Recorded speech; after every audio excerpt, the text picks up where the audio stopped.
Bismillah wa salatu wa salamu ala rasulillah wa ala alihi wa ashabihi ajma'in. Chères sœurs, chers frères, salamu alaykum wa rahmatullah.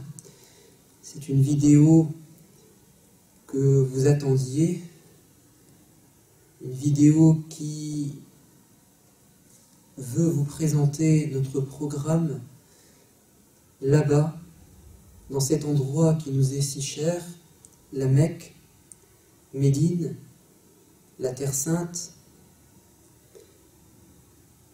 un programme que nous vous avons préparé, mais aussi des recommandations, des conseils, basés sur notre expérience, mais aussi nos connaissances. Tout d'abord, je vous félicite pour vos sacrifices, vos efforts, car assurément, vous avez fait des économies, vous vous êtes serré la ceinture, vous vous êtes peut-être privé d'autres vacances, d'un certain confort matériel pour voyager et se rendre dans la Terre Sainte. Et vous allez sûrement laisser derrière vous une famille, des amis. Ce sera pour eux une difficulté, mais aussi pour vous, la séparation n'est jamais facile. Ils vous attendront et vous penserez à eux. Et je vous félicite également parce que Dieu vous aime et il veut vous du bien. Quand Dieu nous permet, en nous donnant la santé, le temps, l'occasion de se rendre sur sa Terre Sainte, c'est qu'effectivement, il nous veut du bien. Peut-être veut-il qu'on revienne vers lui, car nous étions peut-être loin. Peut-être nous réserve-t-il à notre retour des surprises. En tout cas, Inch'Allah, ça sera un moment inoubliable. Le voyage de la vie. C'est un petit voyage, la Umrah, et il y a un grand voyage, c'est le Hajj. C'est un avant-goût. Mais vous allez le voir, c'est déjà beaucoup.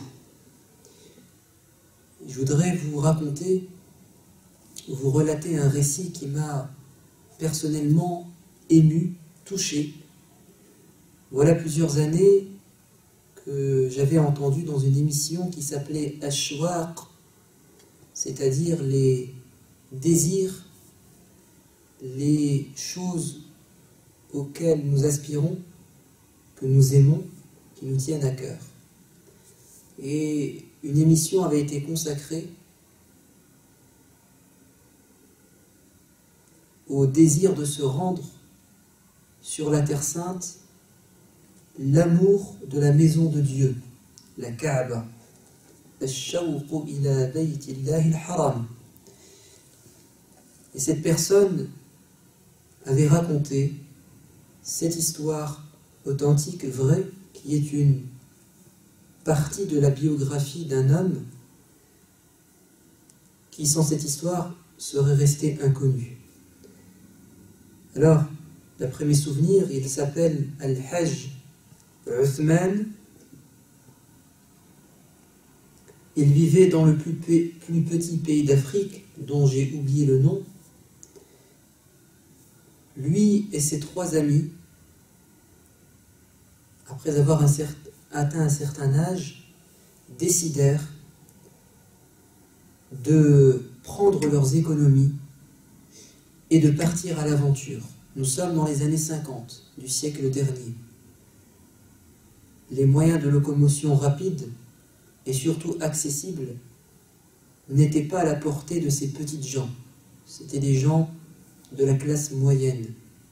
Et vous allez le voir qu'avec des petits moyens, on peut accomplir des grandes choses si la sincérité est là et si Dieu le veut.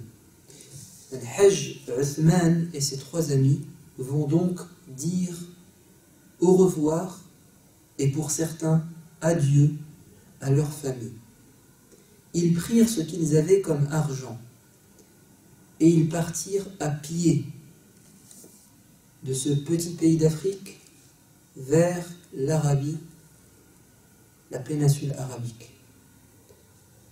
Après quelques centaines de kilomètres, donc plusieurs semaines de marche, déjà les provisions tarirent.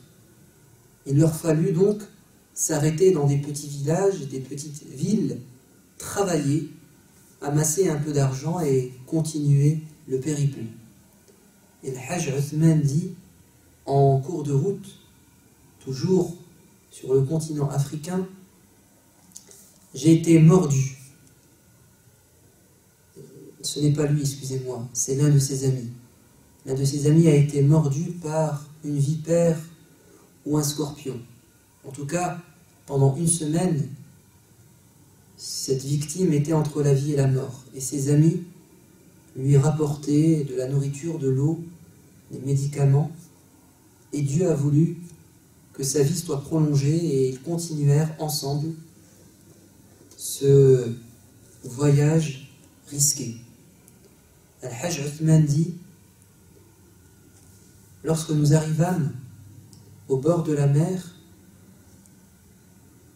nous n'étions plus que deux. Deux de nos amis sont morts en chemin. Al-Hajj Uthman et son ami survivant traversent la mer et arrivent à Jeddah.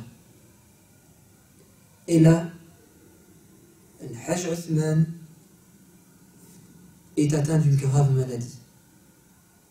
Tellement grave qu'il pense qu'il ne s'en sortira pas. Et il dit à son ami, je te confie mon testament, nous sommes presque au but, mais je pense que tu termineras le chemin seul.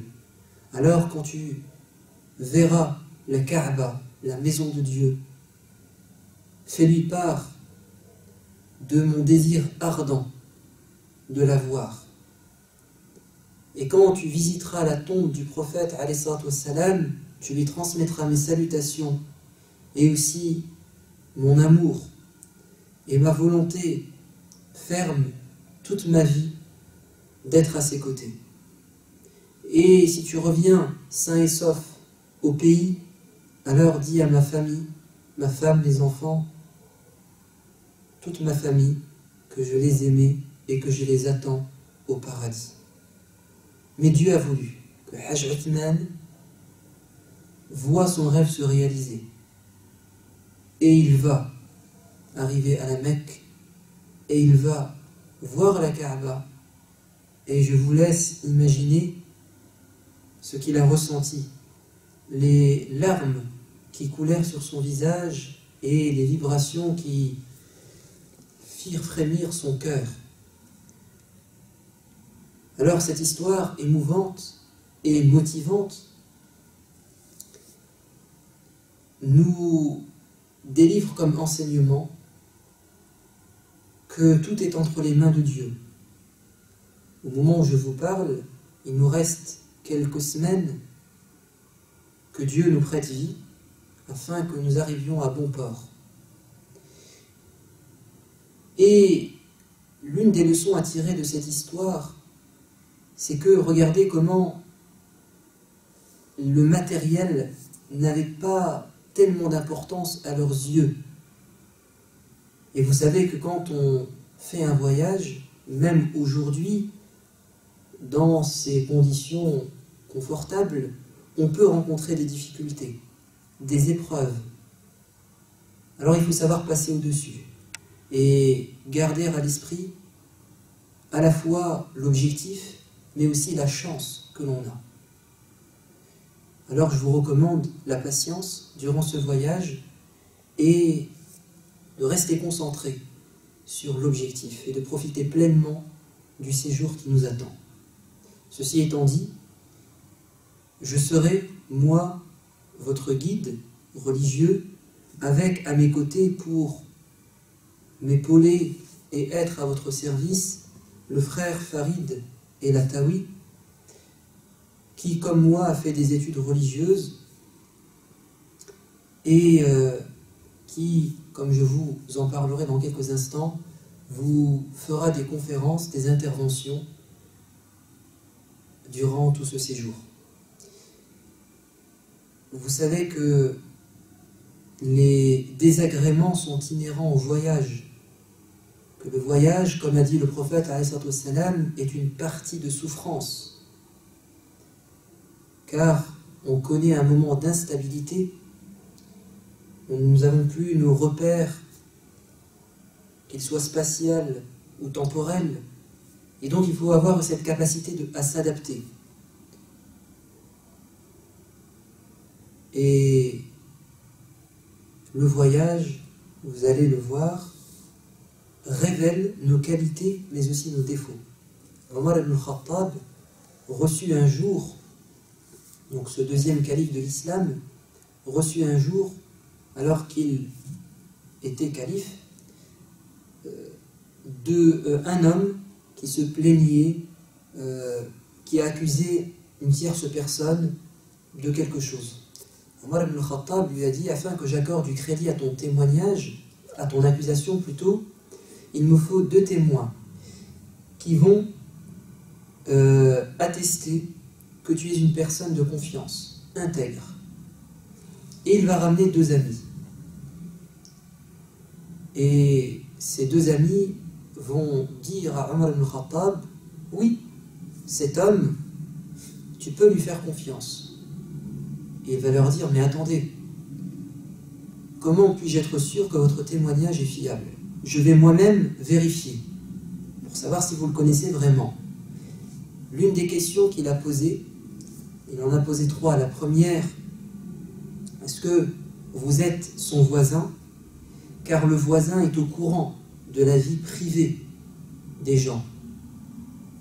Non, nous ne sommes pas son voisin. Il a dit: peut-être alors que vous avez fait des affaires avec lui. Vous l'avez testé avec de l'argent, car l'argent divise les familles ou rompt les liens de fraternité. Ils ont dit non. Il a dit: peut-être que vous avez eu l'occasion de voyager en sa compagnie, car le voyage révèle le fond des personnes.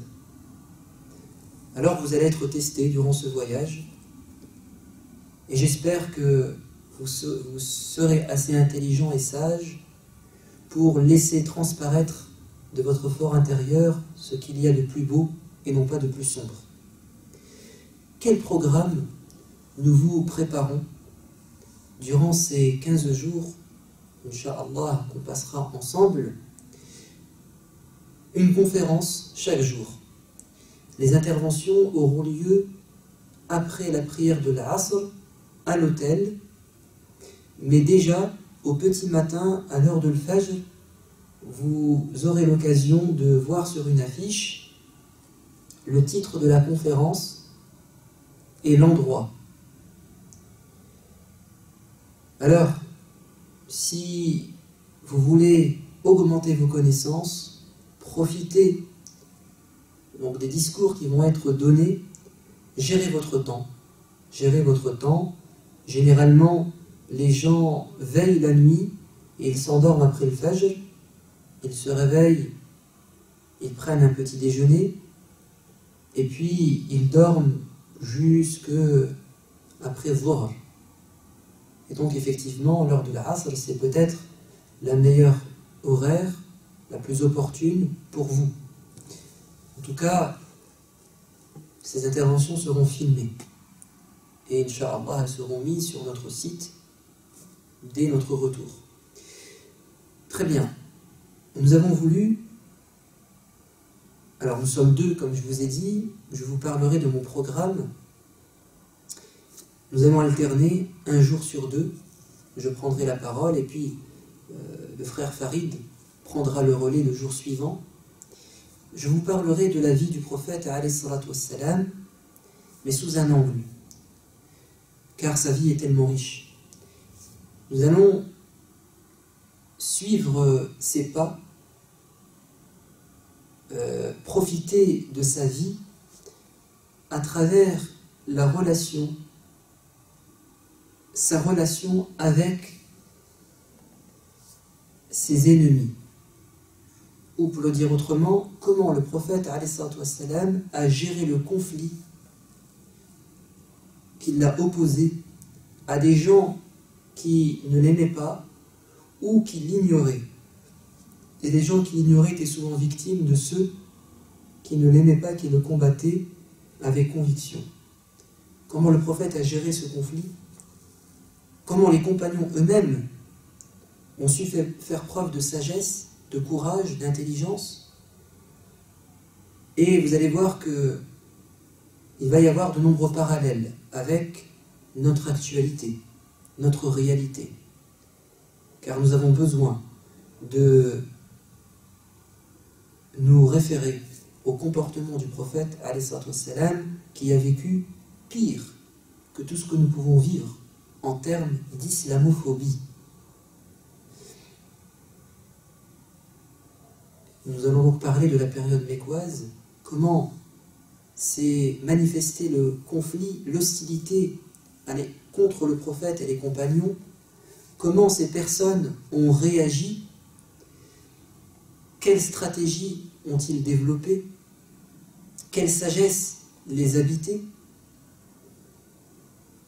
Et puis, nous passerons à la période médinoise, la splendeur de l'islam, la relation avec les non-musulmans, notamment juifs et chrétiens, la miséricorde du prophète,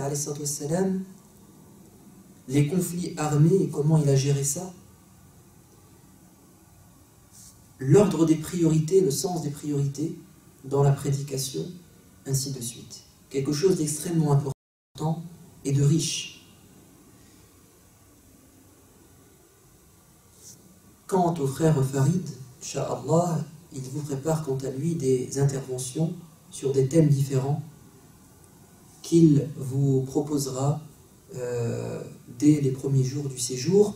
Tout ceci, Inch'Allah, sera mis par écrit et distribué lors du voyage afin que vous ayez une vue d'ensemble et que vous puissiez vous organiser et choisir les interventions qui vous intéressent le plus. Évidemment, si vous n'avez pas le temps et la chance d'assister à tout, ce que je vous recommande vivement. Et puis nous allons également, durant les visites, parce que nous avons un programme de visite à la Mecque et à Médine, vous parler des endroits que nous allons visiter. Et puis durant le voyage, qui finalement est la hijra du prophète de la Mecque à Médine, pendant ces heures que nous passerons dans le bus, nous essaierons également d'animer dans le bus avec des questions-réponses, des petites exhortations et d'autres surprises, Inch'Allah. Je vais m'arrêter ici pour cette première partie, cette première vidéo, et dans la vidéo suivante, nous parlerons de la Umrah en tant que telle, la pratique de la Umrah et les conseils que je vous donnerai. Wassalamu alaikum wa rahmatullah.